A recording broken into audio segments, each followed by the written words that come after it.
I've been taking out my edges and redoing them because it looks better when I do them freshly, like close to. But anyway, I'm back to give y'all more facts about Hebrews. What happened, I would say maybe an hour or so ago, is the device, though it was on the charger and though it was allegedly charging up, I guess the device was also draining by me using the app at the same time. I gather it was also draining the device. So it cut off during the live. So I have to wait for YouTube to finish reviewing the footage.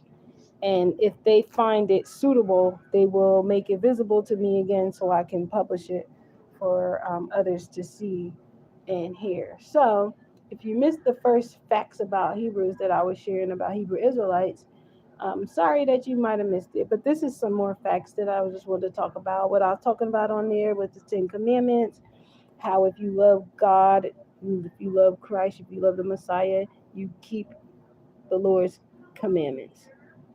And that by doing so, you are really creating the easiest life for yourself and the most sin-free life for yourself.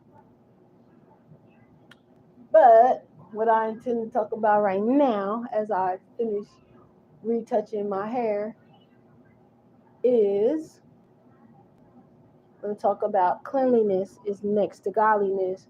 So another fact about Hebrews is we love to be clean, and not even just spiritually clean, but we like to be clean. We like our clothes clean. We like our hair clean. We like our skin clean. We like our homes and the environments that we're in to be clean as well. And if you're ever around a Hebrew and they're in a place of uncleanliness, they will already know that you are an ungodly person. So if you are the type of person, you don't like to take baths, you don't like to take showers, you don't like to stay clean, we already know that you're not a follower of the Most High God, because you already have unclean habits. People who don't like to keep their homes clean, we already know that you're an ungodly person, because you know, things like that. You ever get what is it called? A slum landlord. A lot of people are slum landlords. They get properties and things like that, and they hate to keep it clean, and they always try to blame their tenants when really it's just them having horrible spaces. And maybe someone else might not want to clean because they're like, no, why clean? Because it's just going to be, you know, even though I don't justify that, I still feel like if you're a clean person, keep your space clean no matter what. Don't follow in the ways of the heathen. That's a heathenistic way to have unclean things. And you know what? It's a heathenistic way also to pay other people to clean up for you, because that means you're not clean. That means that you just think you got slaves. So don't think that if you go to somebody's house and they having a party and their house all clean and nice, that makes them godly. No, if they are paying people to clean their home, they're lazy heathens. They're not clean at all. So Hebrews love clean environments, clean bodies, clean clothes.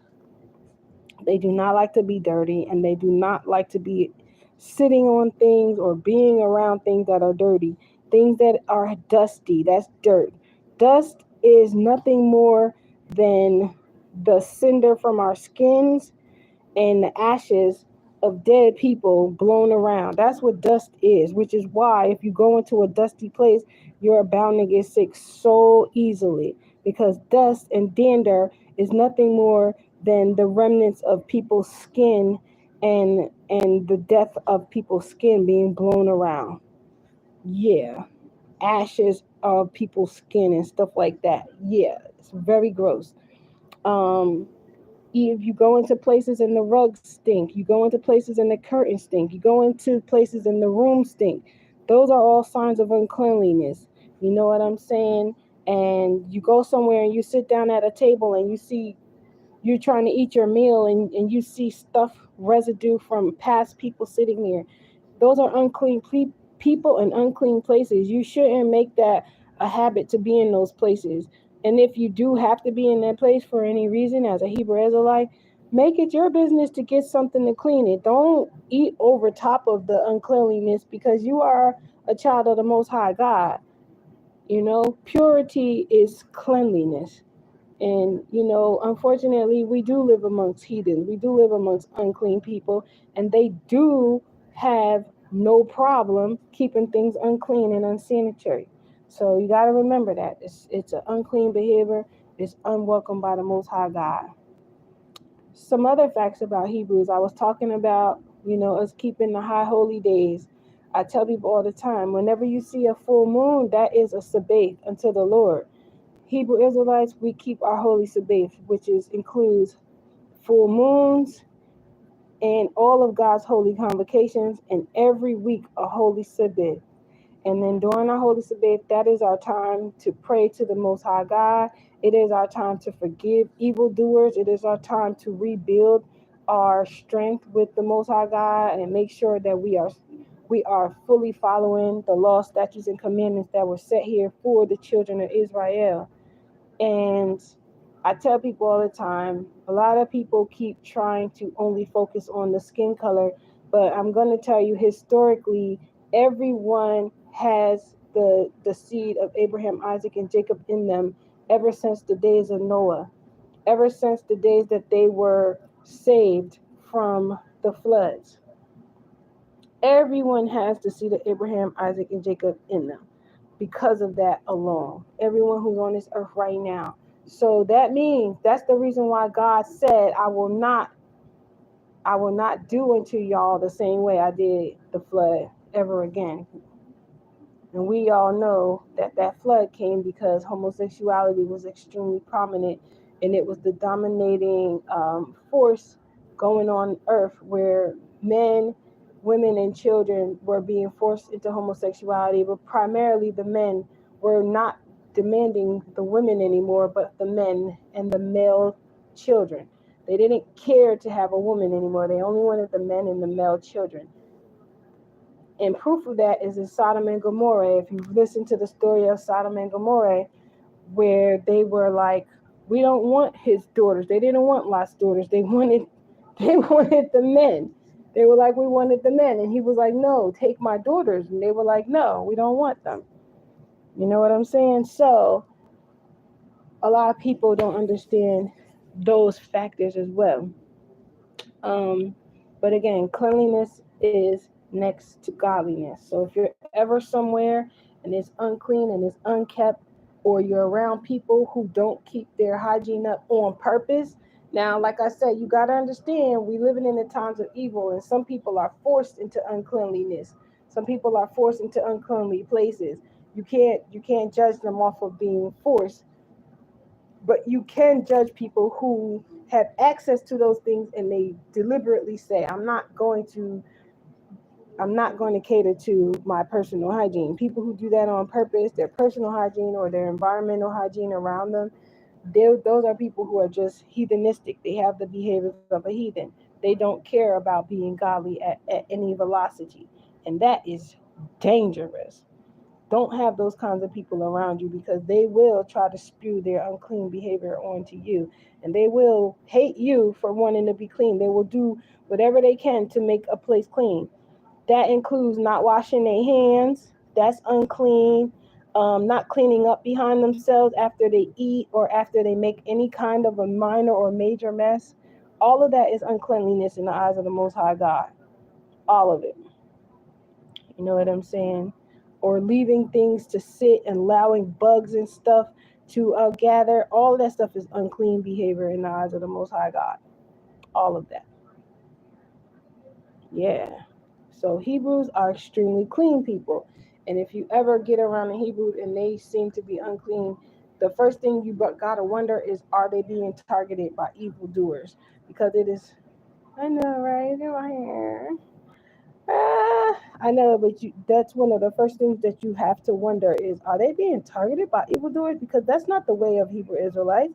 They're not unclean people. They are extremely clean people. Like that is one of their main things. So you always got to wonder, if you're around a Hebrew and they're not being clean, like, what is going on? What else can I tell you about Hebrews? Some facts about Hebrews. Besides the fact that we love and live for God, we love the animals on earth.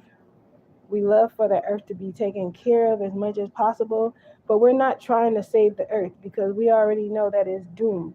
So when people be telling you to recycle and they're telling you, to do all this other stuff, Hebrew Israelites, we don't have to do that. We don't have to follow it. We do sometimes, but we don't have to follow it because we already know that the earth is going to go through a purifying process ordained by the Most High God. So we don't necessarily have to, but again, we also like to live in clean environments until that time comes.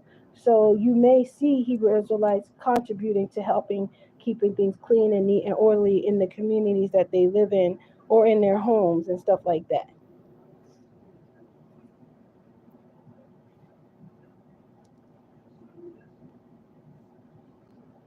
I'm watching police on TV. I love watching stuff like that.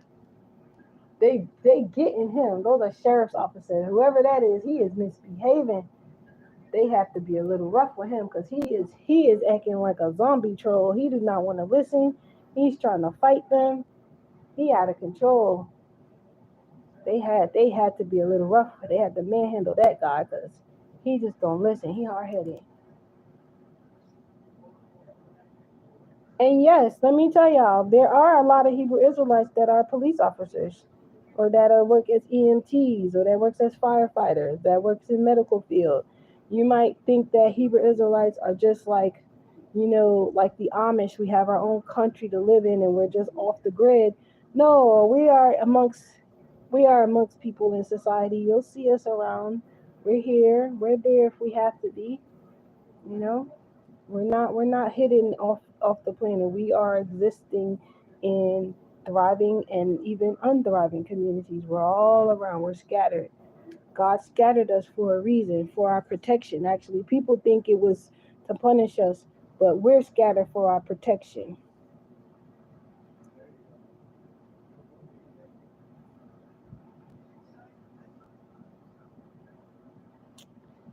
I was talking about our diet, which is really important. So we don't engage in heavy drinking. Hebrew Israelites can drink wine, and if a Hebrew Israelite has anything to do with drinking, it is to issue drinks to those who desire to die, people who want to die, people who want to perish. Hey, love, you're back. Yes, I am.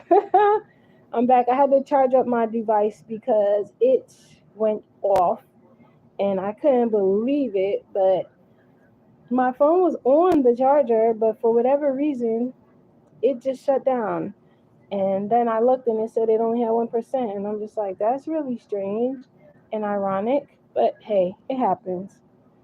So I was just going over some more facts about Hebrew Israelites. I was talking about cleanliness is next to godliness. You'll probably see that if you listen to it from the beginning, later on. But I'm just talking, I just got a little sidetrack. I just got a little sidetrack, but I was just talking about, you know, some of the things that we do, talking about our diet, how, you know, it is very important for us, you know, as Hebrews, working out is not something that we have to do. We are not obsessed with our bodies. We're not obsessed with our physiques because our diet and our way of life and the way that we pray keeps us fit. A lot of people don't know that Hebrew Israelites, we pray with our hands up, and that keeps our body fit. And we walk in the perfect angles, and that keeps our bodies fit and balanced as well, and it keeps us aligned with God. So there's a lot of things about Hebrew Israelites that keep us in God's eyes in perfect form for the days to come. And it's a lot of things that people don't understand. Like, we're not obsessed with like how we look and stuff like that, like a lot of people are on earth. We're not lovers of ourselves. In other words, we are not so absorbed with ourselves.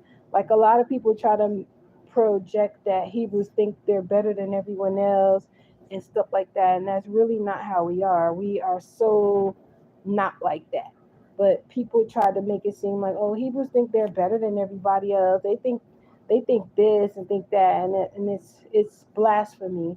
People are just making up lies about us, so that way most people will hate a typical Hebrew Israelite. But we're very caring, kind people, and we really do love and live for God. Like it's just no way around it. Um, uh, what else? What else? What else? What else? Don't mind me, y'all. My hair is all over the place. I'm redoing my edges of my braids because I took them out because I wanted them to be tighter. Let me see if you can see it. I don't know if you can see, but I put them closer. See? I put them closer to my scalp. So now it looks more neater. Less edges are all over the place. My phone is very bad and poor lighting and stuff for this camera. But believe it or not, this is a 5G phone, but it's just a piece of poop. Since I've had it, the camera has been foggy like this. It's just really a terrible phone. My eyes are itching, and I'm also sleepy, but I don't want to go to sleep. I suffer from sleep apnea, so going to sleep is not very easy for me unless I smoke my weed. I do smoke weed. A lot of people try to tell me that as a Hebrew Israelite, I'm not supposed to. But every herb bearing seed is a holy thing unto the Most High God. So yes, I can. Yes, I can engage with marijuana. I don't care what nobody say. What else? I was telling people about our diet because some people are freaked out about Hebrews. They think we're just vegans and stuff like that, or they think that we're like Muslim. They be like, "Oh, you don't eat pork? Are you Muslim?" And I'm just like, well, a lot of the religios out there have taken from our way of life, and so every time we say something, they always say, "What are you that? What are you that?" And I'm like, "No, I'm Hebrew Israelite. They have taken from our ways. I haven't taken from their ways." But it is what it is. Most of their ways, if you look up in history, see what any way of life, any religion, see when there it came into I guess came into being practiced. So like if you're a Baptist, look it up. Say, when did baptism, or when did Baptists first become Baptists? And you're going to see 1800s or some other year. I don't know the actual year. I just throw that number out there. You'll hear some year. You'll be like, oh. Then look up, when did Presbyterians come out? When did Catholics come out? We know Catholics been out since the Roman Empire, so they were out during the times of Christ, but they weren't out before Christ. Well, what way of life was there before Christ? Hebrew Israelites' way of life since the beginning of the scriptures. So we know that the original way is the Hebrew Israelite way, but we are not a religion. We are actually a people with a way of life, and then that's it. Hebrew Israelite is not my religion. Hebrew Israelite is my ethnicity, is my nationality. It's just that I was born here in America because my ancestors were stolen out of our original land and brought to become slaves because of my ancestors' disobedience. They refused to listen to what God had required of us. And so God said, I will sell you into bondage and you will serve your master. Since we didn't want to listen to God to be our master, we became slaveries.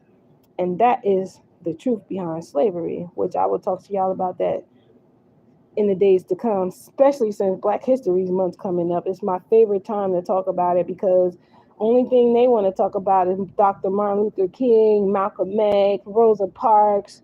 And I'm like, what about Moses? What about Abraham, Isaac, and Jacob?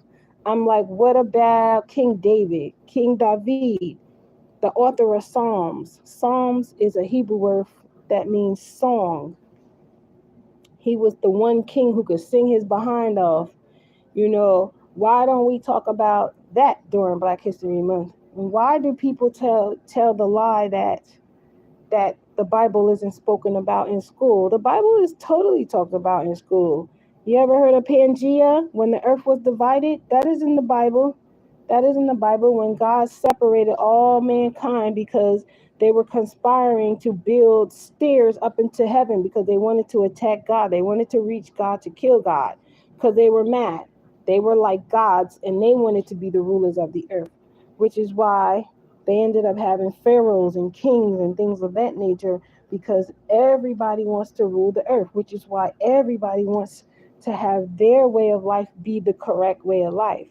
They do not want to follow the ways of God, but they want to follow their own ways.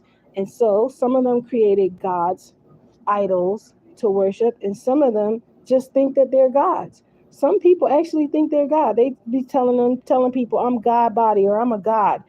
You are like gods. And that was ever since Eve ate from the tree of knowledge of good and evil, that made us all like gods, because we have the knowledge of good and evil. We all know when we're doing good and we all know when we're doing evil.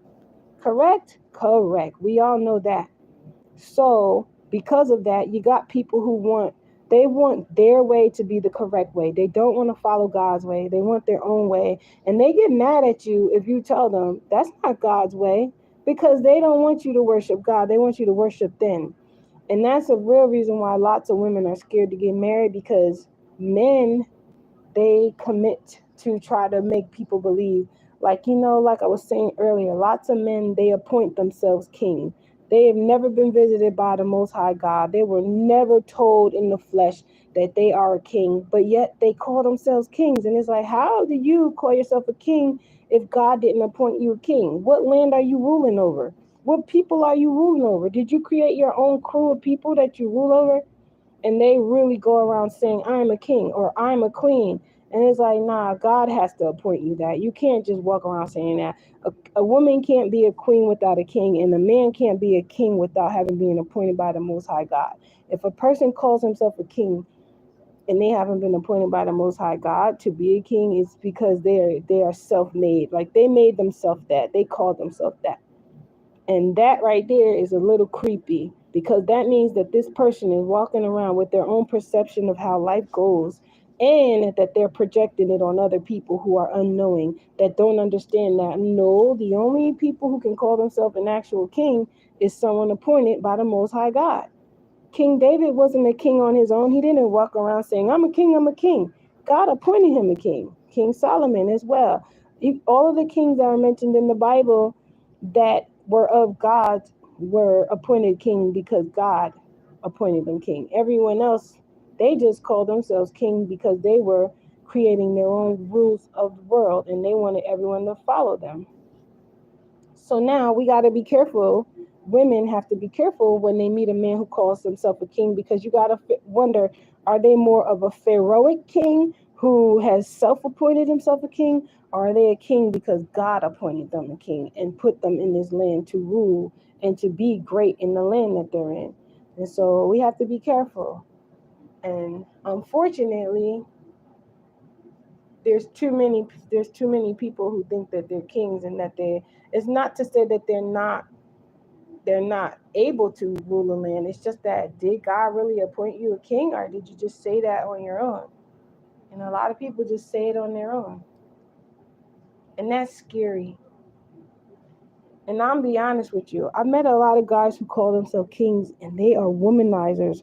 A lot of them, they just say that because they want to sleep with many women and force women to do things that are like ungodly and unruly. And it's sad. It's sad. French Montana, he's a rapper.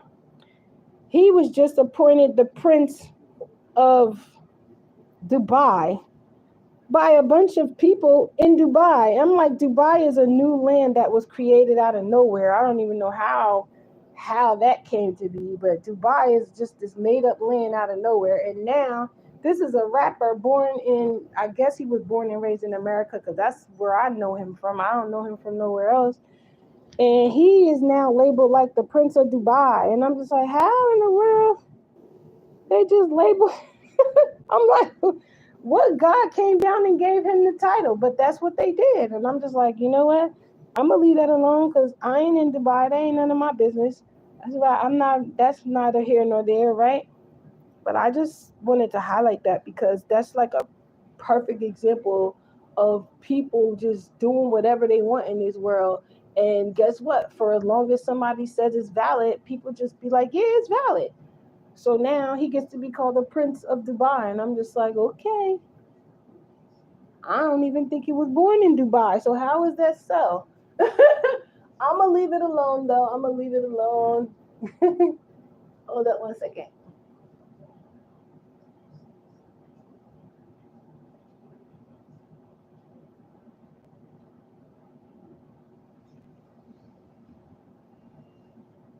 I'm watching Cops Reloaded. That's my kind of stuff. If I'm not talking about God, I'm watching about law enforcement, murder mysteries, um, different things about fatal attraction, stuff like that. Because these are people that their souls still wreak havoc on this earth, whether you believe it or not. Their souls are still lingering to try to get help. I watch stuff like that.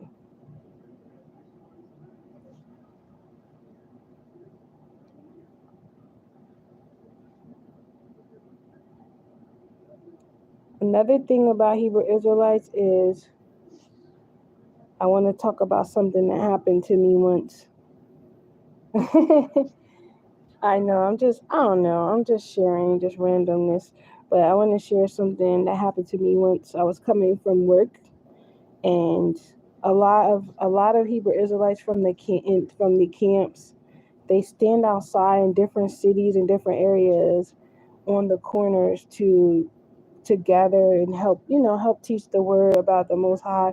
But really, most of them, they just like to talk about Caesar Borgia, and they like to tell people that the image of Jesus is not the real Messiah, and they like to teach that all of Latin and Spanish and the African Americans from America and the Haitians and the Caribbean people, not primarily Africans, but the Caribbeans, like the islands, that those are the only tribes of Israel. They like to project that those are the tribes of Israel only. And I'm just like, I'm not going to get as deep as that because a lot of them are confused and they are spreading falsehoods, and the sad part is they're very mean and aggressive. A lot of them, they say a lot of derogatory things about people. And so this particular time, I was just walking by because I had gotten off of work, and my job required me to wear slacks.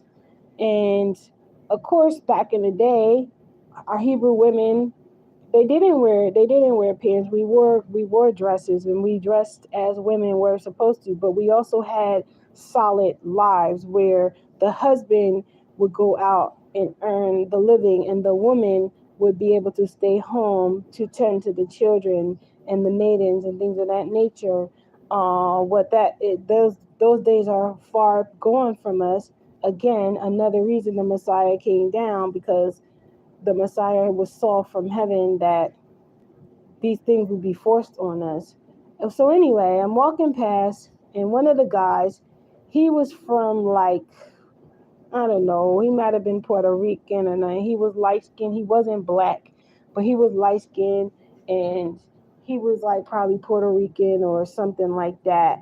And he was speaking, and he highlighted me, and he didn't know how close I am to the Most High God, and he will be judged for this. I can't wait, because I'm going to be standing on the right hand side of the Most High, laughing like, you thought that you were doing something that day. It was purely evil.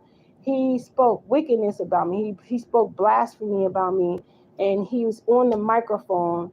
And I wanted to stop, but I said, I'm not going to stop and argue with this fool, because it's going to make me a fool. So I said, I'm not going to argue with him. He's going to be judged extra. He going to get his day on Judgment Day, because he's out here trying to portray a true Hebrew Israelite, but really he's called, but he's not chosen.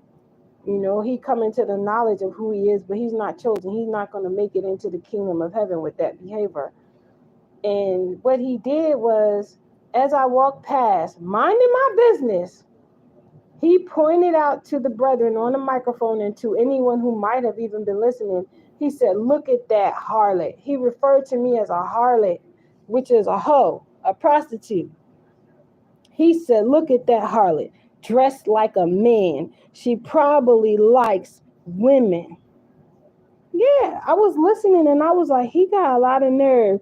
Meanwhile, this is the reason why Hebrew women, they can't get a Hebrew man, because you got monsters like that walking around, heathens with the heathenistic mindset and trying to project that he's a godly man. And I'm like, nothing came out of his mouth that was godly. He didn't know me from a can of paint, and he didn't know that I walk the walk. Meanwhile, he thinking because he got on fake Hebrew Israelite attire that looks really cheap and poorly made. I'm looking and I'm like, you think because you got on a costume,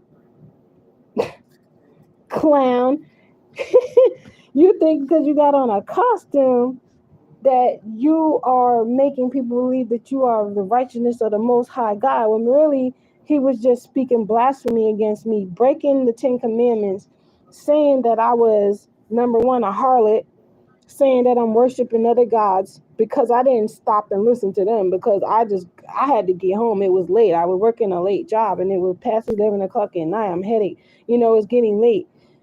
He think I'm going to stop and listen to him speak blasphemies? Second, because I had on slacks, they really try to force women back into that dress code. But I'm like, they don't really understand what the Messiah came here for. He sacrificed his whole life for us. There's nothing that we can do as true believers in the Most High God unless we're breaking the 10 Commandments. They wanted to nitpick, oh, she's a female and she's not dressed in a skirt, so she must be a lesbian. Wow, I've never licked the carpet a day in my life. I'm not into women. But because he wanted to speak blasphemy against my name, he did that. And he did that in front of brethren. Some of these brethren, and I'm just like, that's a shame, because some of these brethren, they're probably just now, usually the man who is speaking is considered the high priest. They're considered the one with the most knowledge of, in those camps, they're usually the ones that are deemed as the one with the most knowledge.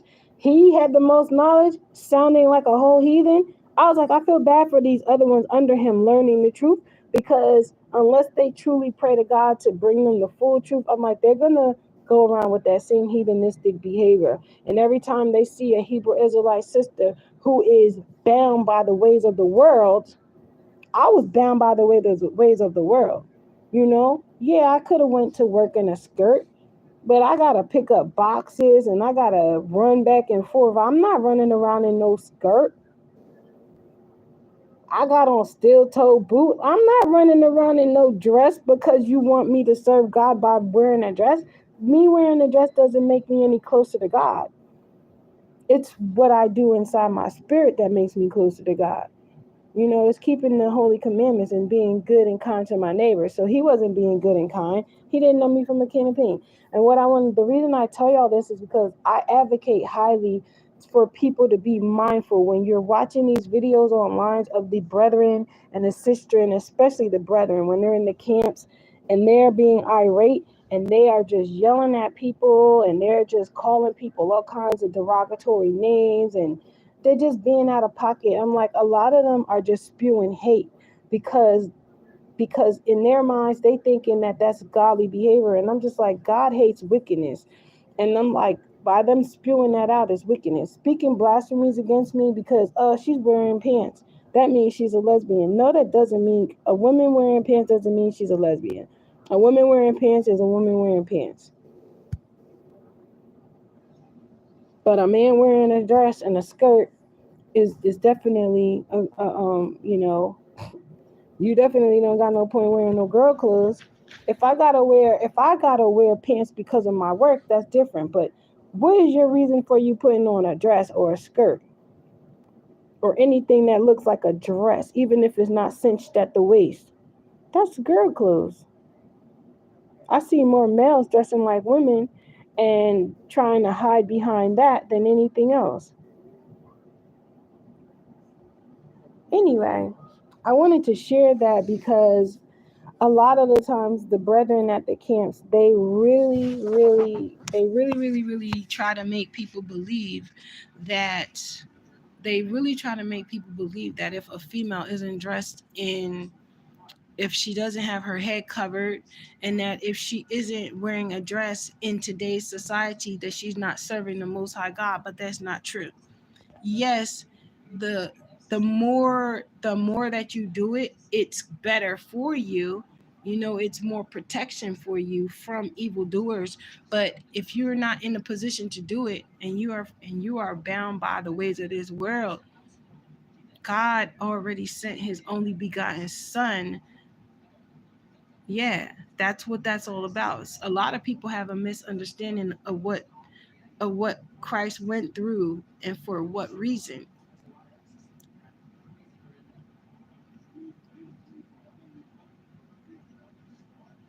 So the confusion is everywhere.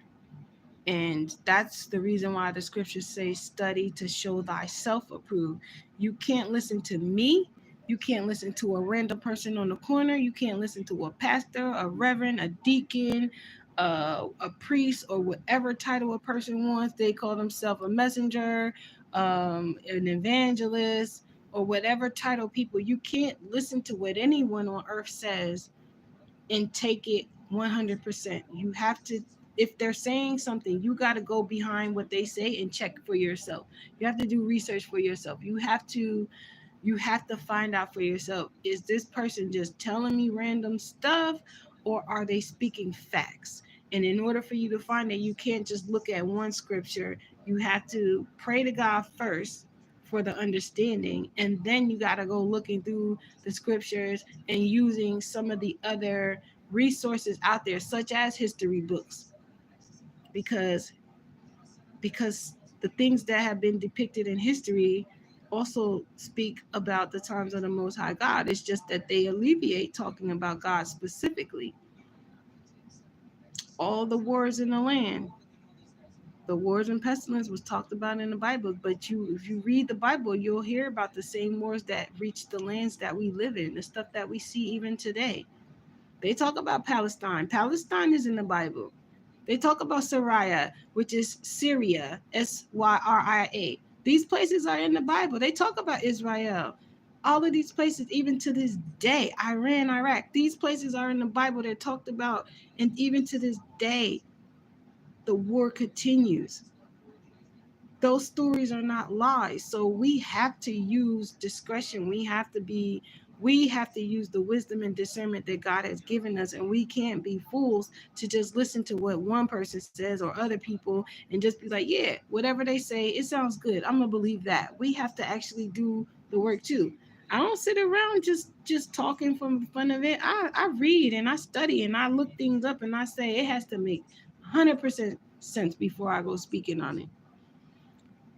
The brethren in the camp will tell me, you're out of order. I'm telling you, I promise you, these videos are going to post, and in time, you're going to see brethren from the encampment posting, this sister is out of order. She's out of order. She not even got her head covered. She not even wearing a dress. She not supposed to be talking about God. Were there not prophetesses in the Bible that knew about God and spoke God and lived God's way? They're going to say that because they're trying to hush up the fact that women also have been given power to speak on God. They hate that.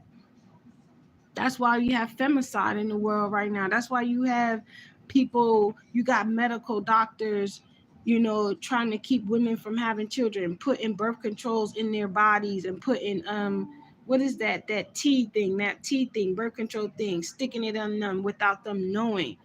These women are going 10 years without having babies. They don't even know why. You thinking you having that much safe sex? No, the doctor done stuck something in you and you can't even have no baby because the doctor done did something against your body without you even knowing it. They're feeding you food. They're feeding you cold cuts. A lot of women don't even know. If you eat cold cuts, if you had a chance of having a baby, the cold cuts just killed your baby. Yeah, deli meats, hot dogs, stuff like that kills your babies. It poisons the body.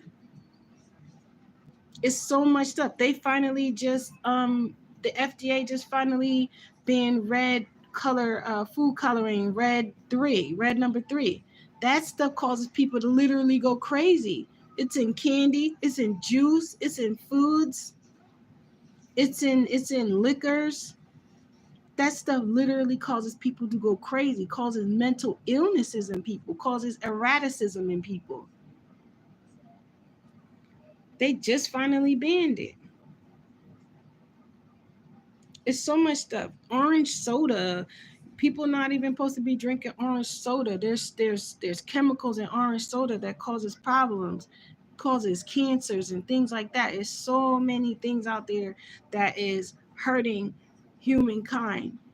And I'm not trying to be funny, but most of those things are geared toward the so-called black people because historically people think that Hebrew Israelites are only black, but historically we know through slavery, we know through history that every nation on earth has wanted to mate with what we call the black people. Every nation on earth wants to engage with either our children or our women or our men because they want their seed to be mixed with our seed because they want to go to heaven. And guess what? Spiritually, if you believe, you can go to heaven no matter what your skin color is. And people are trying to teach y'all racism and they're trying to teach you colorism because it divides you. It further divides you and it keeps the people who do believe from believing. It makes people think, well, since I'm not this color or since I'm not this ethnicity, I don't have a chance, so I could just be evil.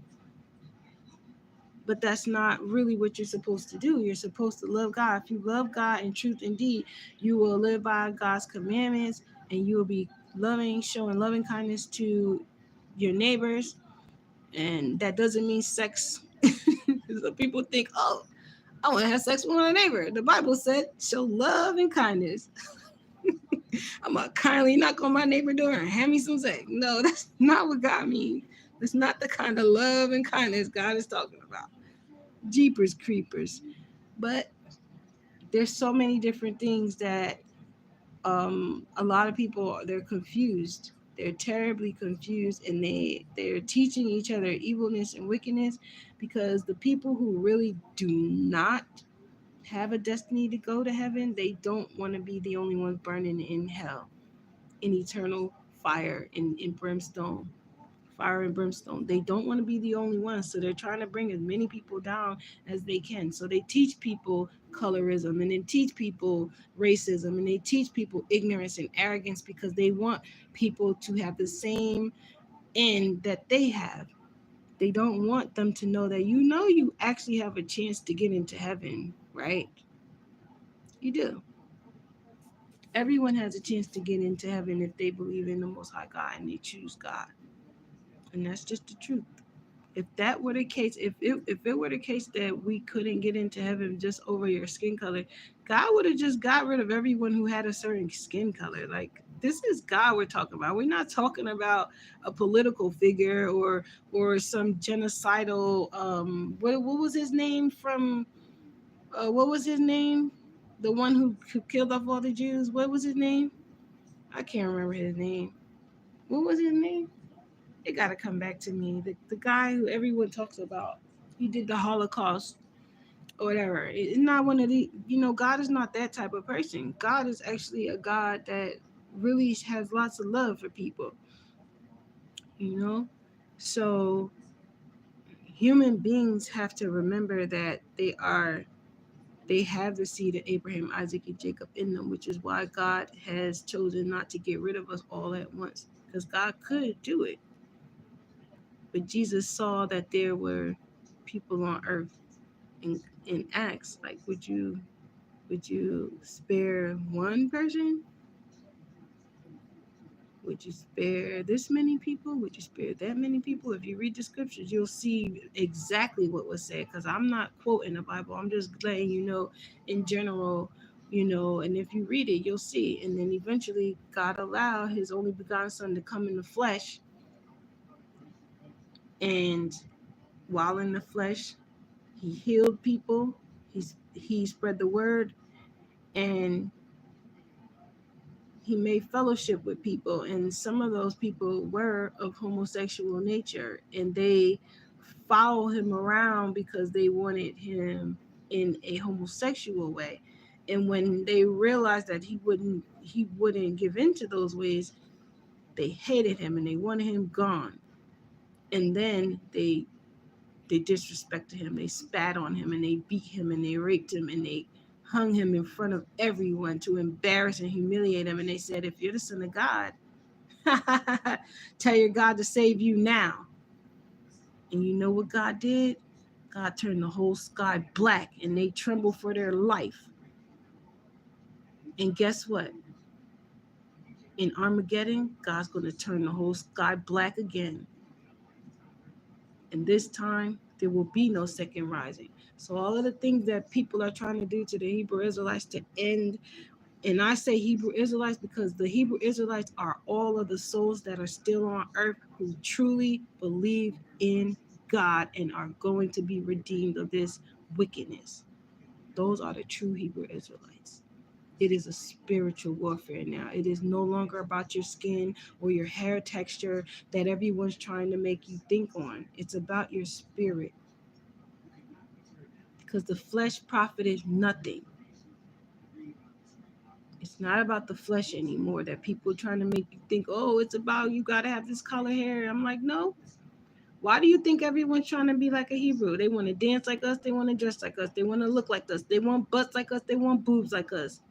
They love our hair. They love our skin. They love our men. They love our women. They love our kids. Because they have the seed of Abraham, Isaac, and Jacob in them. And now their soul wants to be included. We all have to wake up to the truth. We have to wake up. It's so crazy. It's like it's nutty. It's nutty. But anyway, as a Hebrew woman, I am speaking facts about Hebrews. I am not necessarily trying to train anyone or nothing like that. I'm not, like I said, I'm not here to make anyone trying to convert. I'm not trying to make you be me. I'm just trying to share facts because I'm tired of seeing so many people out there speaking blasphemies and trying to create fictitious ways of Hebrew Israelites. I'm sick of it. I'm so tired of it.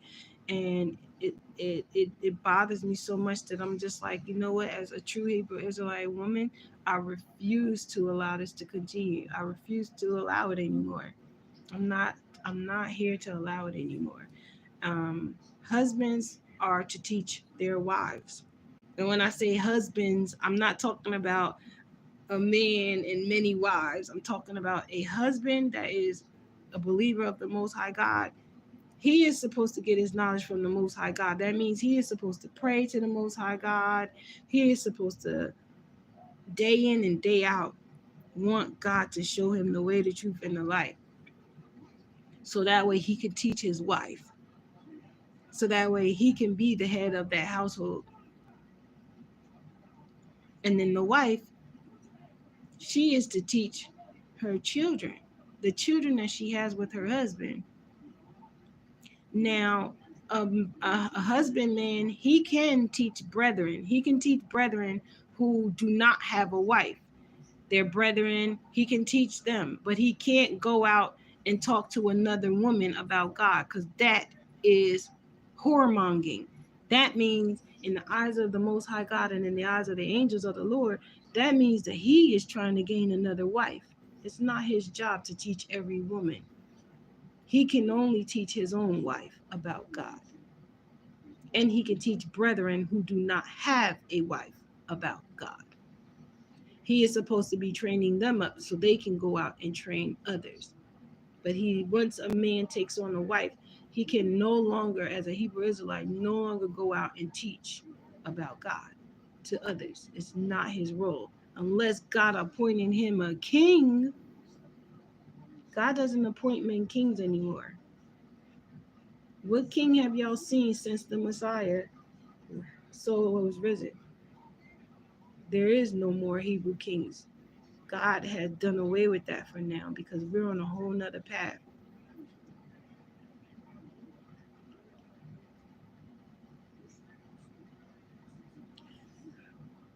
Hebrew women, when they're maidens, when they're not wives like me, I don't have a husband, man. I am a maiden. So I learn directly from God. I'm blessed. I'm blessed. I've been knowing who I am for over 30 years. Over 30 years I've been living the way of the most high God. I didn't learn this from a man. A man didn't sit down and teach me this. God taught me this from the scriptures directly. And so I am able to speak truthfully to other people, whether they want to hear it from me or not. I'm able to speak truthfully about the most high God. And I want to say that as a maiden, but I was taught from the most high God, I'm just speaking facts. If I were trying to teach you, I would be citing scriptures, specifically telling you go to this scripture and read the scripture. I'm just telling you in general, like, giving you some pointers, giving you some things that you can look up on your own to kind of get your ball rolling. But I'm not necessarily here trying to teach anyone specifically. I'm just trying to share some facts about Hebrew Israelites.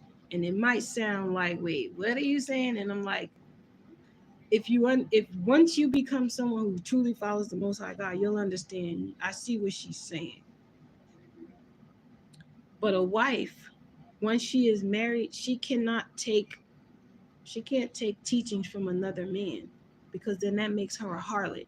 That means that she is, in the eyes of the Most High God and in the eyes of the angels of the Lord, that means that she's trying to take on a different husband, and that's not her duty. She it can only listen to her husband, because her husband should be getting direction from the Most High God. His prayer should be coming to and from the Most High God. And her, as a wife, that's the only man she should be listening to on direction from the Most High God. When a maiden is by herself, she has to call on God directly. Me, I'm a maiden. I call on God directly. But if God wants me to have a husband, and my God is a jealous God, so I don't think he wants to let me go. I ain't gonna lie, I'm a gem. I'm not even tooting it up. I'm not puffed up at all, but I'm a gem.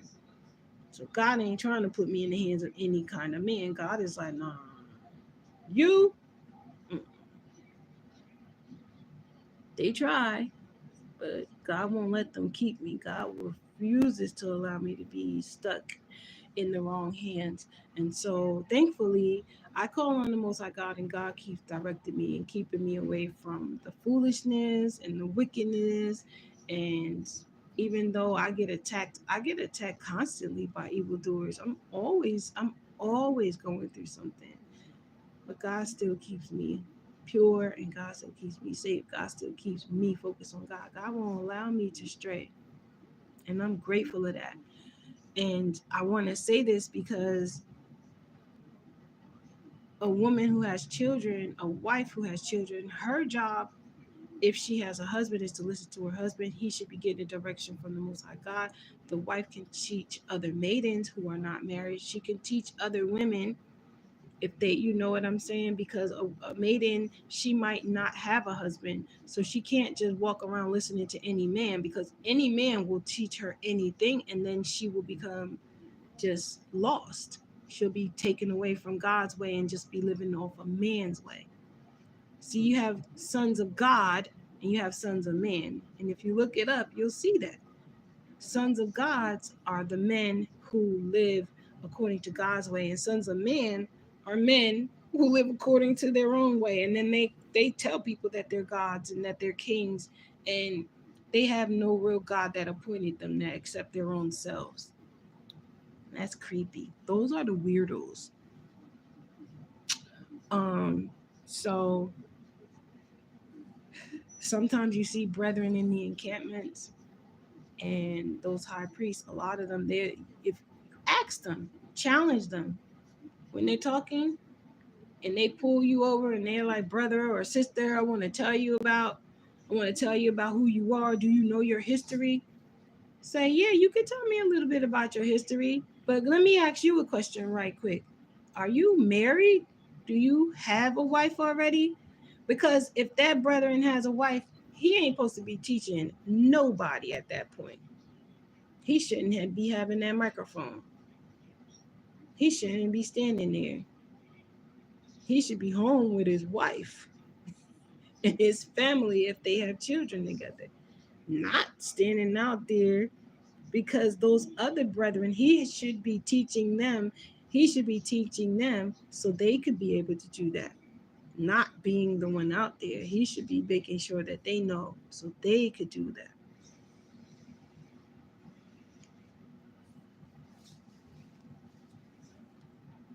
They will get, I'm telling you, y'all are gonna see in the days to come that the Hebrew brethren from the camp, they're gonna bombard my page and they're gonna start saying, sister, you out of order, you ain't doing this, you ain't doing that, you ain't supposed to be doing this. And I'm just like, oh, I'm so not out of order. I'm so aligned with the Most High God. You're not going to talk me out of speaking the truth, because that's the wickedness of this land. You're not going to stop me from speaking the truth. That is not happening. Now, if I had a husband, you won't see me on here talking about nothing, because I will be talking to my husband. I will be talking to my husband. My husband will be talking to me. But right now, God is my husband, man, in the sense of God is the one who is making sure that I know what I know and say what I say. There is no human man telling me anything or teaching me any of this. Straight from the Bible, King James Version, which is my preferred version to read. Um, and so I just wanted to say some facts about the Hebrew Israelites, because I've spent so many years watching people just continue to torment us as a people, and continue to give out malinformation, just really try to make us look as like horrible people, or like we're still in bondage. And I'm like, we're not in bondage. We know who we are. God told us at one point that we don't even have to let people know. We don't have to even talk about it until these days of the truth. And these are the days of the truth. So that's why you're seeing more and more Hebrew Israelites, they're talking. That's why you're seeing the Diddy's and the Jay-Z's and the Bill Cosby's and the Hugh Hefner's, may he rest in peace, and all of these perverted people who are their own gods. They're being revealed, all of the wickedness that they've been doing to others, the R. Kellys. You're seeing those people being revealed, because the truth is the truth, is the truth. It's not just about religion, it's about the truth. The truth will set you free. And all of these people that are in bondage, they're afraid of those people because they have money over them and they have status over them. Every time they speak out and they speak the truth, they get set free from that. They no longer have to be abused sexually or drugged, put in the sleep, putting in these trances where they can't even move their body, or they're left to recuperate for days and days after being sexually assaulted. All of that stuff is the same. That's why all of these things are coming to light. That's why we're seeing all of these things. That's why we're seeing all of these certain politicians. They're getting indicted. They're being caught in their wickedness. We're seeing it all. It's time. I'm not making it up. you know but it's just amazing. I wanted to read to y'all these prayers I made these over the summer. I wrote this myself, and it's for the Hebrew Israelites. And when I say the Hebrew Israelites, I'm talking about the true believers of Christ, the people who truly believe that they are getting into the kingdom of heaven because they are loving and living for God. I don't have on my glasses, so I might sound like I can't read. But I can read. I'm really intelligent. It's just I don't have on my glasses, and I'm not about to get up and put them on. So pardon me, all of this. But this is I have three prayers that I wrote. I have a prayer to bless the Hebrew Israelites. I have a prayer to curse any and all enemies of the Hebrew Israelites. And I have a prayer to heal Hebrew Israelites. Okay? Dear God, I call upon you to bring upon me peace, love, joy, and blessings in abundance. Cover me with happiness and fill me with your holiness. Show me the way, the truth, and the light. Show me the way, the truth, and the life. Bless me with your presence always. Share your loving kindness and keep me pure, free of sin. Selah. Selah is a Hebrew word which means it is done. When you say at the end of your prayer, the Amen, you are worshiping a God that is not the Most High God. We do not say that in the Hebrews. We do not say that. We say Selah. We say it is done. We ask God what we need. We pray for God. We give thanks to God. And then we say it is done. Because after you pray, you have to do action. Faith without works is dead. Dear God, I call upon you to smite my enemies with the curses of your vengeance. Lord God, bring upon my enemies tenfold the evil they conspire against me. Show my enemies your true power and be not fair unto them. Fill mine enemies with pure terror to consume their lives. Selah. It is done. This is not me hoping. This is me knowing. God is going to clear this earth of all wickedness once and for all. Dear God, I call upon you to heal all Hebrew Israelites. Protect us from the evil that conspire to bring us illness and pain. Give us strength to endure to the end. Let our enemies see. I'm sorry, that just caught me. Woo! I'm serious. That just caught me because you don't understand what I'm going through. Mm. Let our enemies see your power over and over again. Cause them to retreat from us so that we may continue to cleave unto you. Selah. It is done. There is not a Hebrew Israelite on earth that is not going to be awakened. There is not a Hebrew Israelite on earth that is not going to be healed. There is not a Hebrew Israelite on earth that is not going to bear witness to the wicked getting their day for the vengeance of the Lord. Every Hebrew Israelite that truly believe in the Most High God is going to be protected.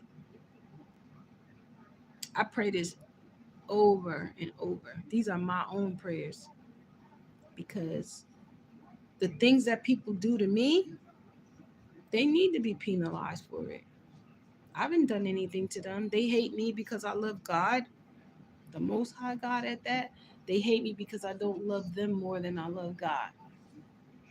They hate me because I don't put no other God before the Most High God.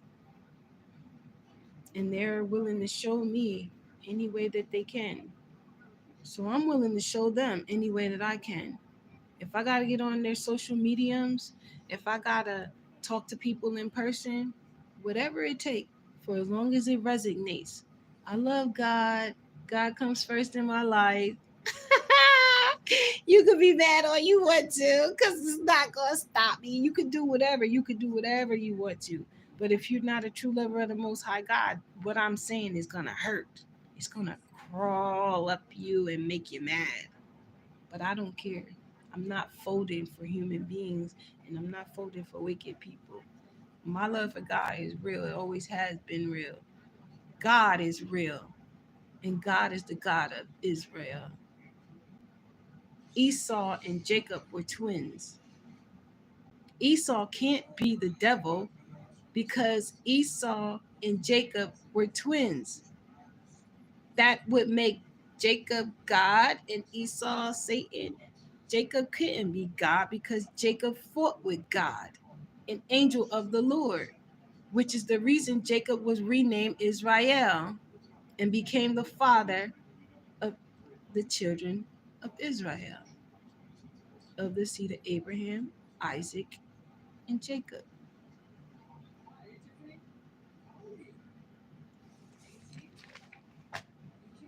So when you hear campments saying that Esau is Satan, he's the devil, they were brothers. They had a fight. You ever have a sibling? For people who have siblings, you ever go to the store and you buy candy and they bought grape now laters and you bought watermelon now laters, and after you then after you then ate a few of your grape now laters, you looked over and you were like, oh, I want to try that watermelon now later. Hey, how about if I give you my grape now later, you can give me your watermelon now later, and then it's kind of like an even trade. We'll kind of be like, it's kind of like a fair trade, right? That's exactly what happened. Esau came out red. Esau was a unique looking child. So Esau was the one who originally gained the favor of the Lord through his rarity of birth. And the proof of that is, have you ever seen an albino? Have you ever seen an African American albino? Yeah. We have African American albinos, and they come out with extremely blonde hair, extremely pale eyes, and extremely pale features, but yet they are black. That is the proof.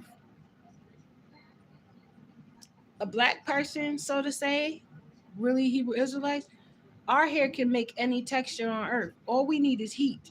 We don't need chemical. We use chemical, but we don't need chemical. But every other nationality, in order for them to get their hair curly like a Hebrew Israelite, they have to use a chemical for it to stay. All we need to do is add heat to our hair, and our hair could get silky like a European silky. That's all we have to do. Put heat to our hair, and it could get silky. All we got to do is put conditioner in our hair and allow it to sit, and our hair can get silky and straight.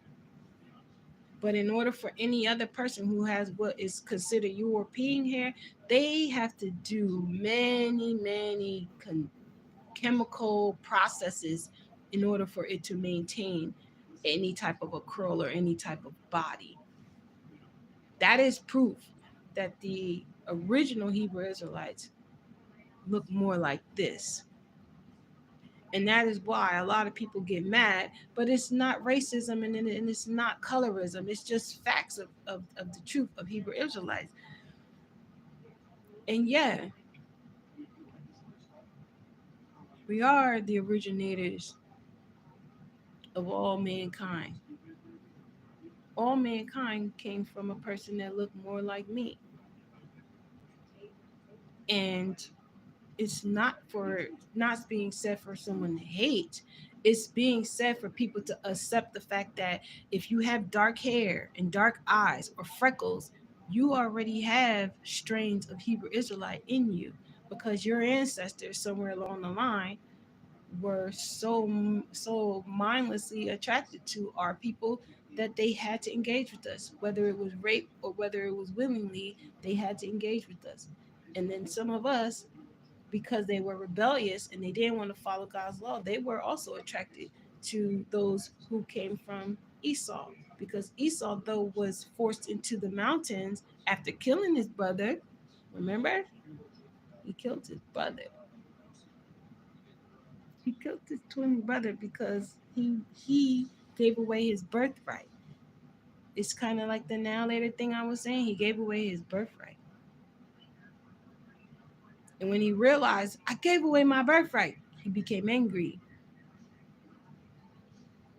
So in modern day, people who are colorists and who are racist that still hold on to that story, they are very comfortable causing so-called black people or Hebrew people to starve or to live in impoverished ways because they want to hold on to that story. But it's just like, if they pay attention to the Bible throughout, they'll come to realize that they actually have an opportunity to be redeemed and to go to heaven too, because they are still, after everybody here on earth right now are still descendants from the time of Noah, because God wiped out a lot of that wickedness. Remember? God wiped a lot of that out. And the only good people on earth were Noah and his children, and his wife and his children, they were the only ones still following the law. So that means everybody who was born after that, we still embody the seed of Abraham, Isaac, and Jacob. And that's the reason why God's not getting rid of every single one of us. God is only getting rid of the evil ones, because unfortunately, the evil spirits are still inside the souls of many people because they rather be wicked. They choose evil over choosing good. And that's what the war is right now. The war that we are waiting to see in the heavens is a war of good versus evil. And good always wins. We always do. So I wanted to share these facts about Hebrew Israelites because there are a lot of evil people out there that are trying to make people think that they are not going to get saved, that they don't have a chance. But follow the 10 Commandments, pray to God daily, pray to God throughout your day. When you wake up, thank God for waking you up. Something bad happens, don't get mad at God, because it's not God punishing you. It's the evildoers punishing you. They're mad at you because you're willing to serve God relentlessly. It's not God punishing you. God is going off to prepare a place for you. God is ready to fully reward you. God is not trying to punish you or hurt you or harm you. God even says it in the scriptures. My intentions are to do good to you, not evil. So why do people get mad at God when evil happens to them? Because they're being beguiled. You're being lied to and fooled constantly by evildoers. They want you to believe that God has forgotten you. They want you to believe that God hates you. They want you to believe that God is not here to help you. But the truth is, God is with you, always protecting you, and just endure to the end. That's what we're here for. Endure to the end. Literally keep yourself around good people who love and live for God. These times are rough, and it is no joke. If you look on the news, you don't see nobody talking about God no more. All you see is tragedy. And if you see them talking about God, they're trying to segregate your mind so that way you're not even really following God's way, but you're following their way, which whatever way that is, you don't even know where they're going. They don't even know where they're going. Jeepers creepers. We have to protect ourselves a little bit more than ever before. Um, and that's the reason why I'm sharing facts about Hebrew Israelites, because there is such a terrible misconception. And I feel bad for anyone who is not willing to take it upon themselves to learn about God and to love God on their own terms, to really, really, really focus on God. I feel bad for those people only because God wakes us up every day and allows us that chance to get closer and closer and to cleave unto God. You can't cleave unto God if you following the ways of some other God. They're not mightier than God. There's only one mighty God. Everyone else that claims to be God or that's a deity that people are worshiping, they really have no power on this earth. They're just making you think that they do. So the power is inside of you. We embody Christ. And so anytime you feel that something bad is happening in your life, or you feel like you're being targeted, or you know that you're being targeted, it's not God penalizing you. It's the wicked bothering you. They're being bullies because they don't want you to keep your faith in God. They want you to give up on God. So that way you can have the same destiny that they have in the fire pits of hell and brimstone. They don't want you to be ready for the days to come. They don't want you to. It's crazy. And if you pick up your Bible and you read every day, don't go onto those apps where they're like feeding you daily scriptures. You want to know why? Because a lot of those people who make those apps, they're not even true followers of the Most High God. And a lot of them they will try to distract you with things that have nothing to do with God whatsoever. They literally create fake stories of situations that have happened, excuse me, to try to make you feel like you can relate to what they're talking about, but really they're just trying to distract you. There's so many cool stories in the Bible. Like, the Bible is a poetic book. I love it. And it's not even just poetry. There's like real life crazy stuff. Like, there's stories about women who ate their children. They became so hungry that they planned to cook one of their kids, like stuff like that. And I'm just like, do y'all know that that stuff really still happening today? You go online, they have groups online of people who actually fantasize about being eaten alive. Like, they actually have groups of people who want to be eaten alive. They want to be cooked. Some of them want to be literally eaten alive. Like, while they're awake and while they are, alert. That stuff is real and it's spoken of in the Bible. Homosexuality, highly spoken of in the Bible. It's been on earth since the early days of the Bible. So when people are ridiculing it, it's like, calm down. It's been around forever. Calm down. I'm not saying it's okay. I'm just saying calm down. Some people are acting like this just happening. No, it's been around for a really long time. Homosexuality is just not same sex. Homosexuality is incest. Homosexuality is rape, orgies, group sex, um, porn, masturbation, yeah, pedophilia. All of that stuff is considered homosexuality. It's just that it's just that people have created a community that says no, homosexuality is only certain things, and I'm like, no, homosexuality is way more than that. Unfortunately,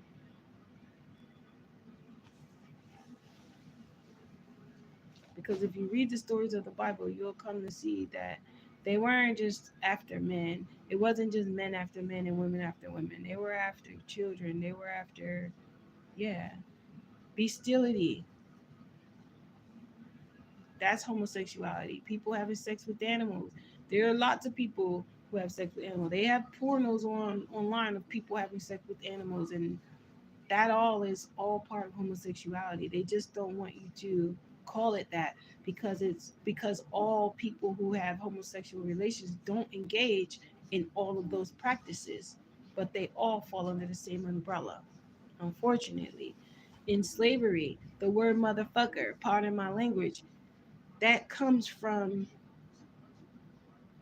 homosexual slave masters forcing the slaves that they own to engage in sex with their own relatives. And what they would do is blindfold them, take them out of the room, bring them back into the room, and without them knowing, have a son blindfolded having sex with his mother while she's blindfolded. That's why kids were coming out deformed and things like that.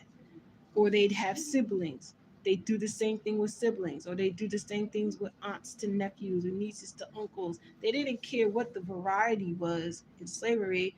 It was just, we just want to inflict on you the wickedness.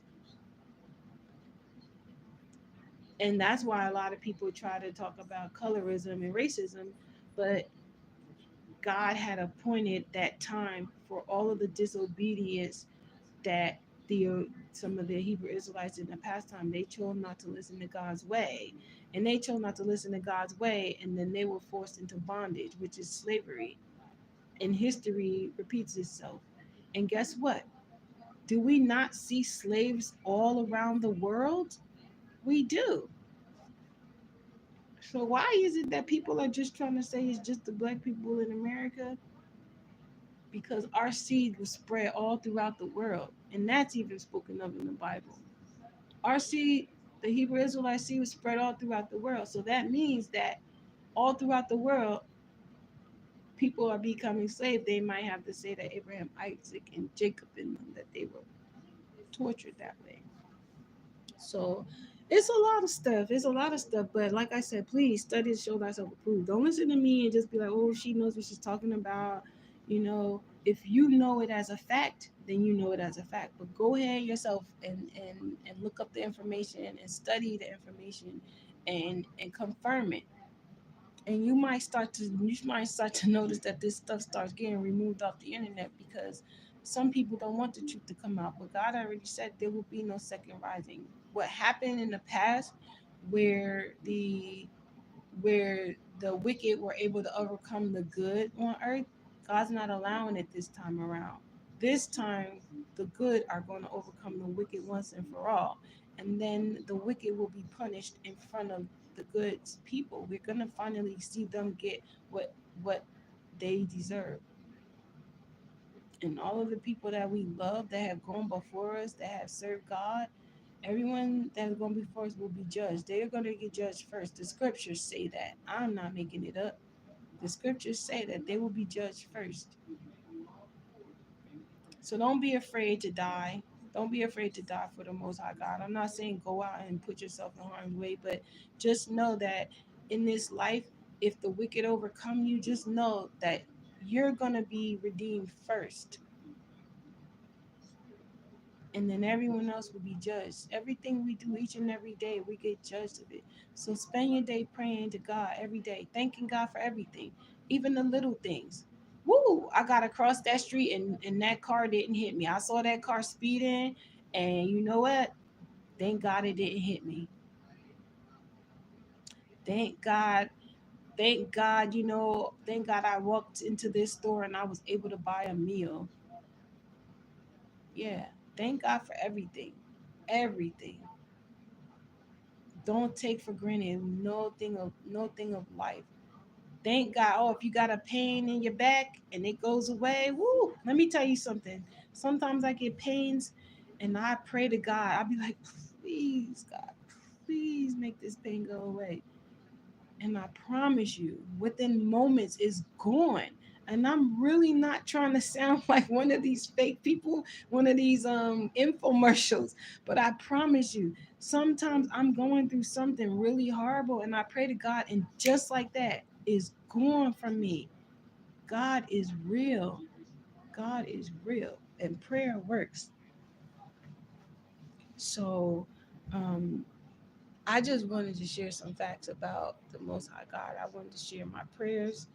If you want to write it down and you want to say it yourself to kind of keep your home and the people you love, and you want to keep this prayer going so others can be safe, that's perfectly fine. Um, I'm not telling anyone to be no type of way. All I'm doing is sharing facts and hoping that the right people get this. There's a lot of steering on social media, so there's a chance that my post might go up, but many people might not see it. And if you look and you see that the count is at 0 or at 1, or there's not a lot of people viewing it, it's most likely because the owners of the platform have ensured that people don't see the video. I'm not going to tell y'all to share it or anything like that, because I'm not doing this to get monetary value. I'm not doing this so that I could be popular or nothing. I'm already popular, to be honest. And I'm not doing this because, I'm trying to like take over the world, which like a lot of people think that for some reason. I'm like, I'm not here for that. I just love God that much that I don't have a problem talking about God and talking about the truths, you know. Um, I hope I hope that if anything, that more people could just understand that if you truly love and believe God, and hear it out. Don't listen so you could debate. Listen, and if it's something that you disagree with, don't turn it into an argument. Take what I'm saying and you go and compare what you believe to what I'm saying. That's all I could tell you. Compare what you believe to what I'm saying, and look up the facts. Look up the facts to what you believe, and look up the facts to what I'm saying. And then you compare it, and then you go from there. But I always say put God first. Pray to God first. pray to God first and let God lead you. My battery is at 20%, y'all. So you know what that means. It means I'm gonna have to go soon because it's gonna cut off. I wanted to give y'all at least another 30 minutes, but I know this device is not going to allow that. Um, so I guess I'm just gonna keep going until it shuts off like last time because the phone is not gonna charge up. I mean, I could try. Let me see what time it is. What is it? 4 o'clock in the morning? Oh God, it's 5:16. Oh my! And the crazy thing is, I'm super sleepy. I'm super sleepy.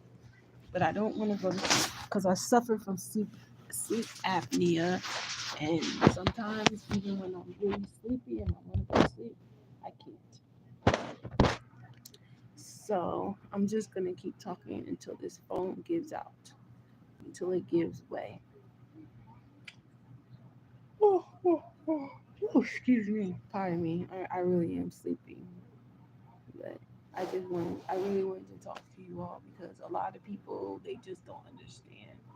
And like I said, I'm just tired of people putting out lies about Hebrew Israelites.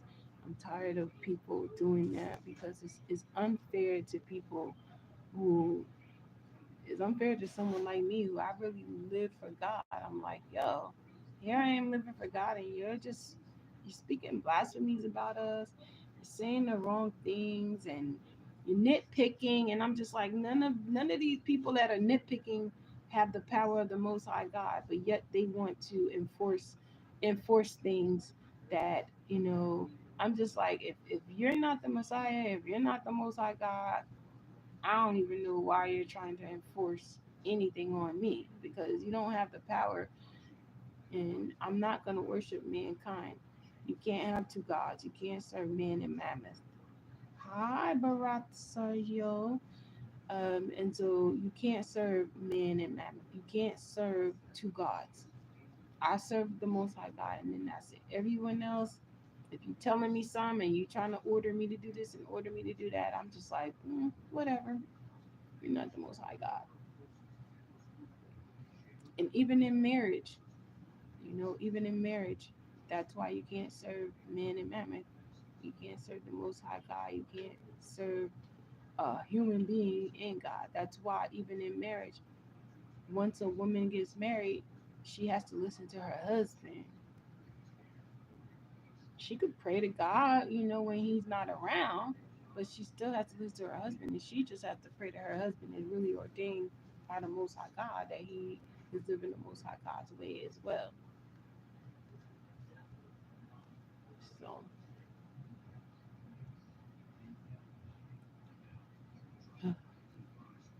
oh my gosh, Farad, or are you on here trying to be a troll? This is not troll time. This is not troll time. Are you being a troll or are you really asking me a question?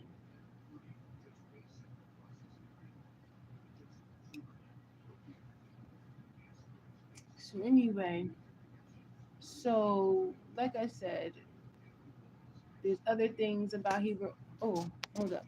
You probably couldn't hear me because I was covering the microphone. I was trying to talk to y'all. You probably, you know, really, really, really, really, really don't understand my purpose.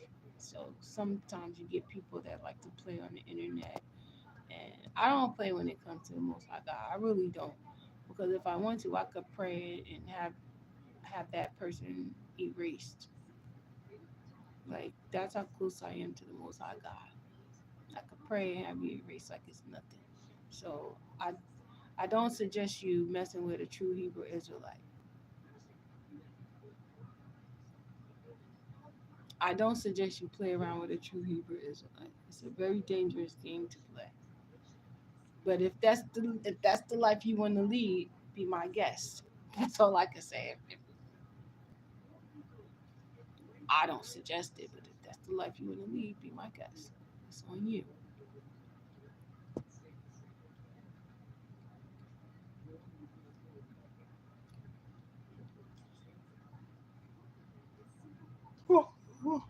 Excuse me. So other things that Hebrew Israelites do on no one can tell you what to do on your holy Sabbath.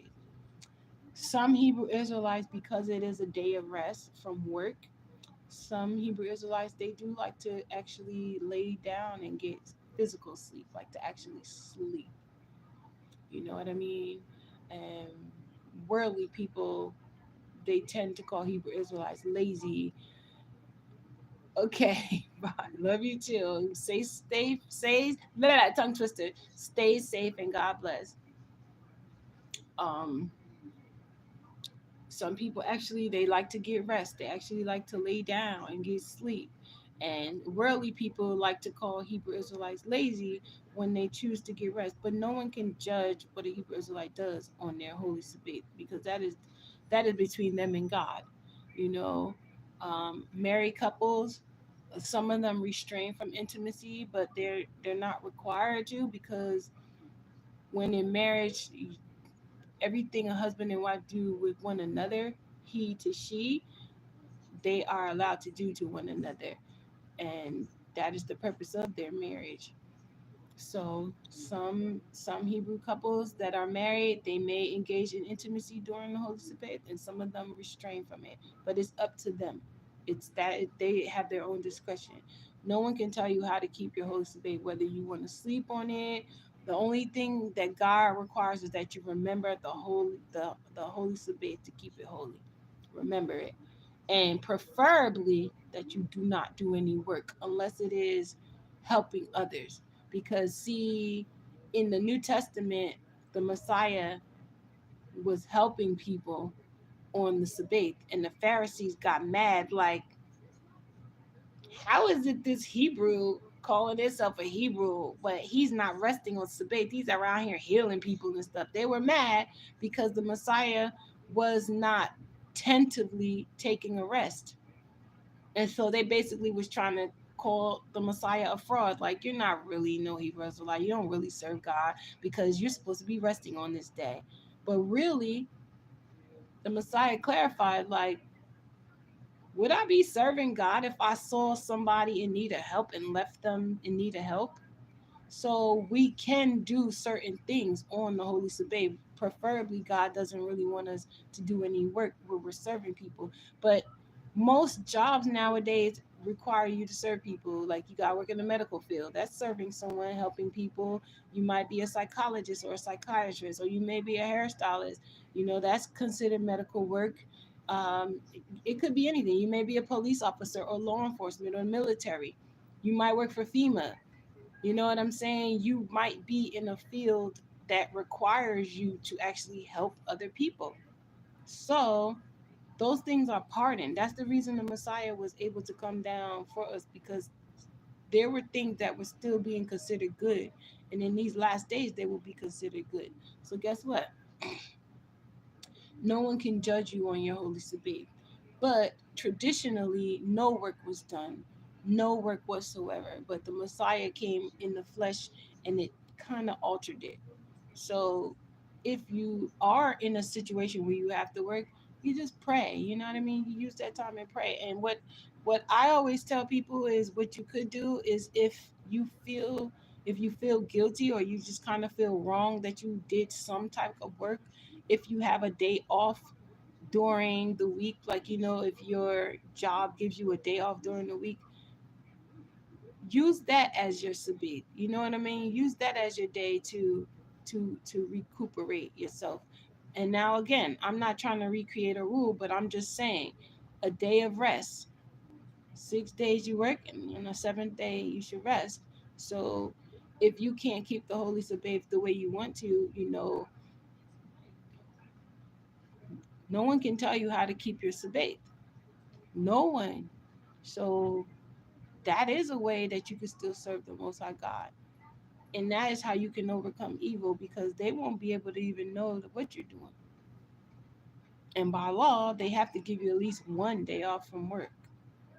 So, but as like I said earlier, you come to find out that many jobs will force you to work on Holy Sabbath. They force you to work on the weekend because they don't want you to know which day is the true Holy Sabbath.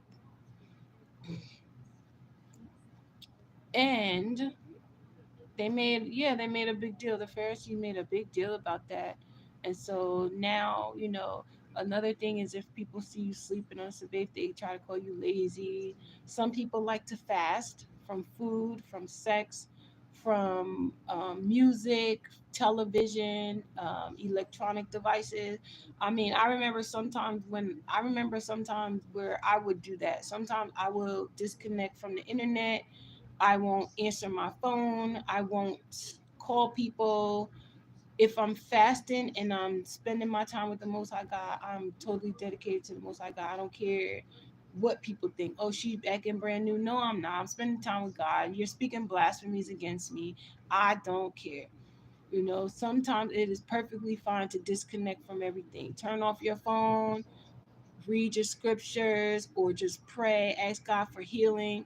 If you have a medical condition and you trying to get better, or you have a situation that you're enduring, ask God to help giving you the strength so you can endure and get through that time. If you're dealing with people that are doing things to you, or making life more difficult for you, when you really just don't deserve it, just keep your faith in the Most High God. Keep calling upon the Most High God, because God already knows what you need, but God loves it when you take that time to call upon God, and actually admit to those things, and admit it. If you make a mistake, it's okay. Let God know. Listen, God, I made a mistake. I said some cuss words. I wasn't trying to, but I got really angry. Something really frustrated me today, and I've really been trying not to curse. Some people consider cussing ungodly, but cussing is cursing people, you know. And then cursing and cussing are two different things. Cussing are just these random words that have been made up that people tell you, oh, if you say it, you're saying bad words. I'm like, they're not real words. They're not. Damn is a real word. That's in the Bible. There's certain words that are actually in the Bible. But some of these words, motherfucker is not in the Bible. That's a made up word. So you're not really saying nothing bad. You're just that's as random as saying um you know, willy nilly. It's as random. Willy nilly could be a cuss word for all we know, because what the heck is a willy nilly? Well, what the heck is a motherfucker? It's just a random word. Is fuck in the Bible? Not that I know of. It's a made up word. So you're not really saying nothing. So people try to say, "Ooh, you can't talk like that." What? I can talk like that because it's a random word. It's a random conjunction of word that the people that made. When you curse someone, is when you say, go to hell. That's cursing someone, because you are putting out a statement for somebody to suffer under certain terms. That is cursing. Now, that is when you're being ungodly. And that's when you got to say, oh my gosh, I got to get some control over myself. I got, I need some help. I just told somebody to go to hell. But if you're talking to an evildoer, maybe God won't punish you, because maybe God maybe God put that in you to say it. You just never know. I'm not gonna say that God put it in you to say it, but that's cursing someone and cussing are two different things.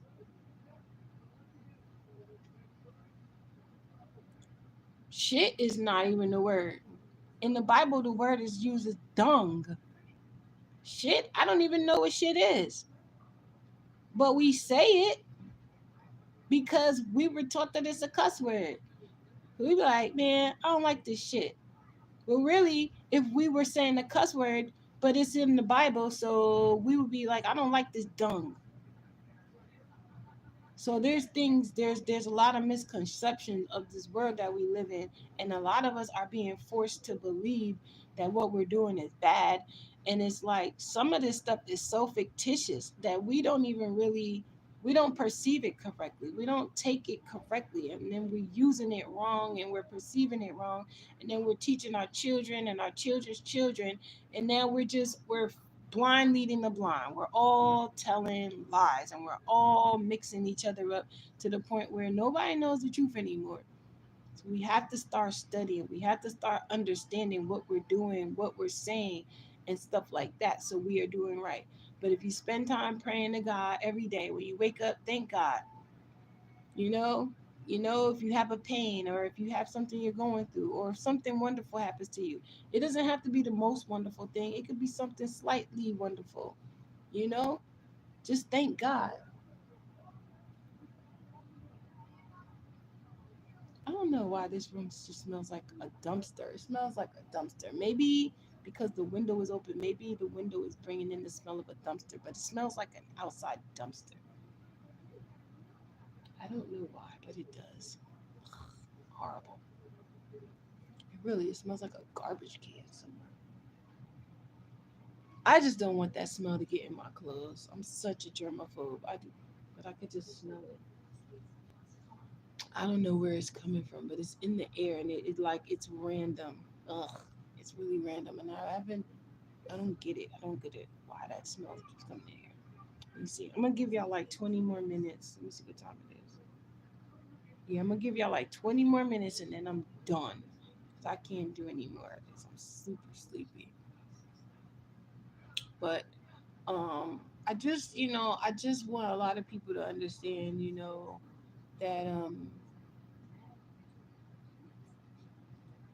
there's a lot of stuff going on in this world and we need to be aware of it. And we need to stop being lied to, and we need to stop accepting lies. We need to stop accepting deceit, and we need to start using our mind. We need to start using the intelligence that God gave us and start putting the pieces of the puzzle together. We need to stop sitting back and let people just feed us any old thing, whether it's literally or subliminally. We need to stop allowing ourselves to be puppetized to just keep Rasajar, hi, I'm back. Oh, welcome back. Welcome back. We have to stop allowing ourselves to be, directed at the hands of other people because it's a dangerous world we're living in. And like I said, it's only becoming more corrupt. It's only becoming more out of control. It's only getting worse. And the people such as myself, people who truly believe in God, we're more excited about it. Like I'm not even distraught. I'm not like, oh my God, it's getting worse. I'm like, it's getting worse. Yay! That means it's on. I'm like, hallelujah. Hallelujah is a Hebrew word for praise God. All praises to God. So I'm glad. All praises to God. I'm really glad. Oh, I'm so sorry to hear that your mom passed on.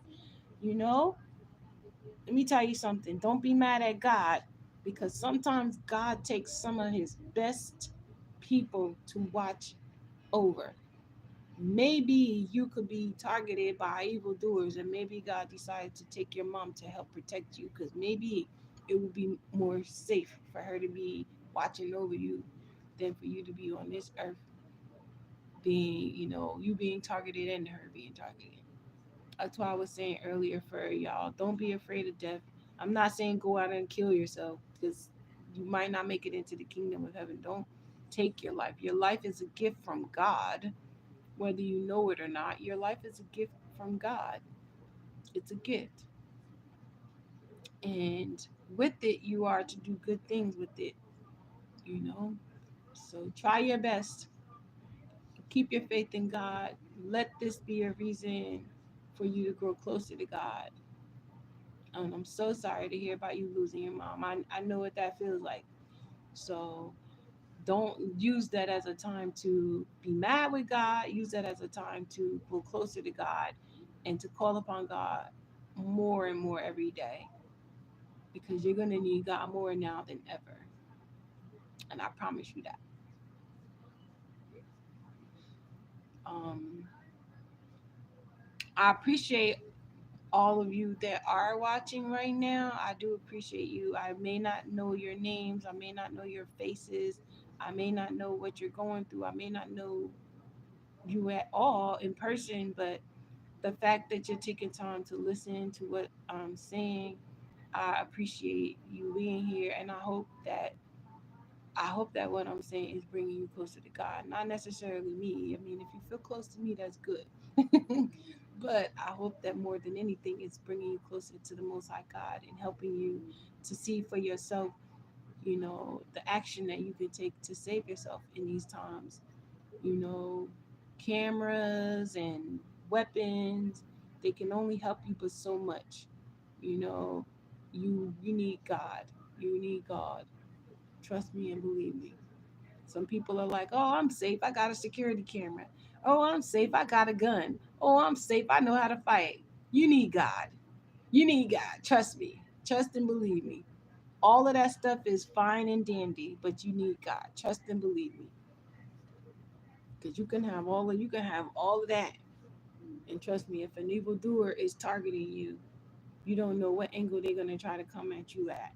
So you always need God first and foremost. And just never forsake God by choosing evil. Try to do good all the days of your life. And if you've done bad things, be accountable for your bullshit. Be accountable for the things that you've done and tell God, yeah, I made mistakes. Yeah, I've done things that I'm not really happy of and I don't want to do them ever again. And let me tell you, if you haven't done those things ever again, just know that God healed you of it. And if you don't have a desire to do it anymore, just know that you've been healed of it and be grateful of that. And don't penalize yourself because of the things that you've done in the past. Give yourself credit for that you have grown from those things, that you don't turn back to those evil ways. Be grateful that God is allowing you to be reborn right little by little, poquito poquito, little by little. God is fixing you. God can fix anyone and anything for as long as they want that for themselves. God can heal you.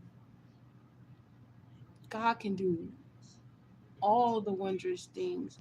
There's so many things that I could give testimony on of God. Woo! Mm. I ain't gonna do it because people gonna think, oh no, she's one of them evangelist type people, and I'm like, no, I just love God, and I speak the truth. But I can tell you, I've been through quite some things, and I'm grateful that I know it was God that's carrying me through, and I'm grateful of that. We got about 13 more minutes, y'all, and then I'm cutting out because I can't hold this phone. I'm holding up this phone so I can talk, and it's hurting my wrist. I have to switch my wrist. Whew, it's cutting off the circulation. Jeepers creepers, y'all.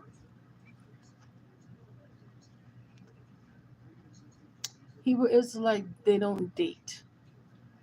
So a lot of people, they try to figure out, well, how do I acquire, a spouse? And I'm like, first of all, if you are a Hebrew Israelite that is not married, you know, you really should take fellowship with other Hebrew Israelites, number one. Avoid, as much as you can joining much fellowship with other people, because the more you make fellowship with people who are not Hebrew Israelites, the more likely they are to inflict their ways of life, which is worldly or their own ways of life on you. They're going to try to encourage you to be less the way God wants you to be and more the way they want you to be. We don't go out on dates. We don't do dates. You know, once a Hebrew engages in intimacy, that counts as marriage. Engaging in intimacy with the Hebrew counts as marriage. And so lots of times, even if that person is not, see, you, if you're not a Hebrew and you don't live as a Hebrew, but you engage in intimacy, and like I said, intimacy between a Hebrew is considered marriage, you can be saved by that. You can learn the truth through that. But if you are worldly and you just keep going back to being worldly, that Hebrew can't save you. They can't force you to become, someone that follows the Most High God. They can't force you into it, but you can be saved if you end up being with a Hebrew, and you know. But if you choose to be worldly, they have to leave you alone because you will then bring them further away from the ways of the Most High God. And God forbids that. So they have to leave you alone. And then they have to repent because at that time, you know, they have they have allowed themselves to be fooled by evil and wickedness. And they have to pray for God's guidance and, for them to be put into the right hands. And that's those are the things that the Messiah died for. You know what I'm saying? Because we already know that people do, that's what they do. They try to get with like people for their own fun, and they have no real desire to be like in a serious bond the way that they should be. They just want to do worldly things. Um, so it's just a lot. And over the course of these days, if I'm allowed to keep coming on here, I will keep sharing more facts about Hebrews, Israelites, and I will continue to hope that, that you grow closer to the Most High God. I'm not trying to convert people and I'm not trying to tell people how to live. I'm just sharing the facts. And if what I say, if it enlightens you, then I'm really glad that it does that. But like I said, I'm not doing this so I can have a debate. I'm not doing this so somebody could compare their notes with my notes. I'm not even I'm not here for that. So my intention is not to to create chaos. Yeah. So hopefully, people would just understand that, God is a good God, God is a mighty God, and God is a jealous God. So if you're putting other gods before the Most High God, and you think that God is going to keep blessing you, you have to understand that the serpent has to ask permission to challenge the children of Israel, God's children. So if you believe in God and you facing challenges, just know that the only reason you're facing challenges is because the evil ones, they want to prove to God that you're not going to keep your faith when facing adversity. And so God is like, oh, this one, oh, I know this person ain't gonna fold. Go ahead and try. Go ahead and try. Yeah, you have my permission. Go ahead and try and watch how this one ain't gonna fold for you. And so they keep trying and they keep trying and they keep trying and they become angry because they're like, this person really believes in God and they're not folding. They're not becoming wicked. They won't take on our ways. And so they become angry. And then once their time is up to try you, God rewards you. But then again, they want to try you some more. They're going to keep trying you because they want as many people to suffer with them during Judgment Day as possible. But the good people, such as myself, I want as many as called and is chosen to be awakened and to continue to pray to God that the wicked receive their due diligence for all the wicked they continue to do, that they get their share in the lake of fire and brimstone. And it's not me being mean. It's just, hey, they have to get their day. Um, but I'm getting ready to get off of here. I want to remind you to study to show thyself approved. Please, again, don't take what I'm saying and just be like, yep, what she's saying is the truth. Please look it up yourself. If you need to really understand what I'm saying, look it up yourself. Thank you for the 2 likes. Thank you for your views. Thank you for your commentations. Thank you all for not coming on here and being belligerent or just being out of pocket. I appreciate that that you're not coming on here and being wild and stuff because I sometimes see people that do that, but they've been getting blocked and I haven't been doing it. Thank you for YouTube for allowing me to talk freely and not censoring me and stuff like that. I hope that you will allow this video to continue to spread.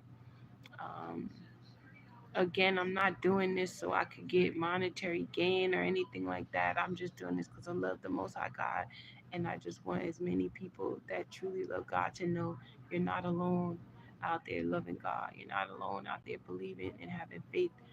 And this is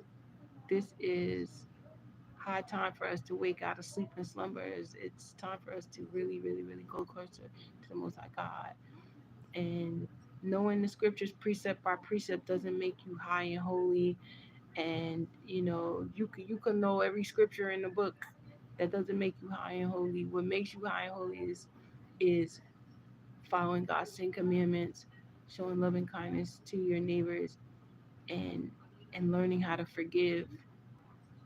Learning how to forgive yourself, forgive others. It doesn't mean be a fool. I'm not saying if someone does something horrific to you for you to keep them in your life, but forgive them for being horrific. Forgive them for being horrific. And if you got to deal with them with a long handled spoon, then you do that. If you got to deal with them from a distance, then do that. But don't just cut off your blessings by just becoming evil and things like that. Don't take on the way of evil. Keep yourself as pure and holy and free of sin as possible, and show love and kindness to yourself, show love and kindness to others, and just remember that God does love you. And remember, God is not punishing you. God isn't punishing you. The time of punishment is over. Right now, we are going into the time of redemption, a full-fledged redemption. And anybody who truly believes is really going to be saved and redeemed of the wickedness that exists out there. So hold on tight. This ride gonna be scary. It's gonna be scary. I'm telling you, when that sky gets dark, it's gonna be scary. When you no longer have access to social media and your phones and TVs, it's gonna get scary. When you see people running, and some of these people not even knowing what's going on because they don't even know about God. They don't even know about the end time. They just running because it's scary looking. It's gonna be scary. You see animals attacking human beings. You see it on TV already. They got videos of it. Go ahead and search it. Go ahead and search it on Google. Animals attacking humans. It's been going on. It's not like it hasn't. It's just that people don't want to talk about it because they don't want you to know we are already full fledged in those days.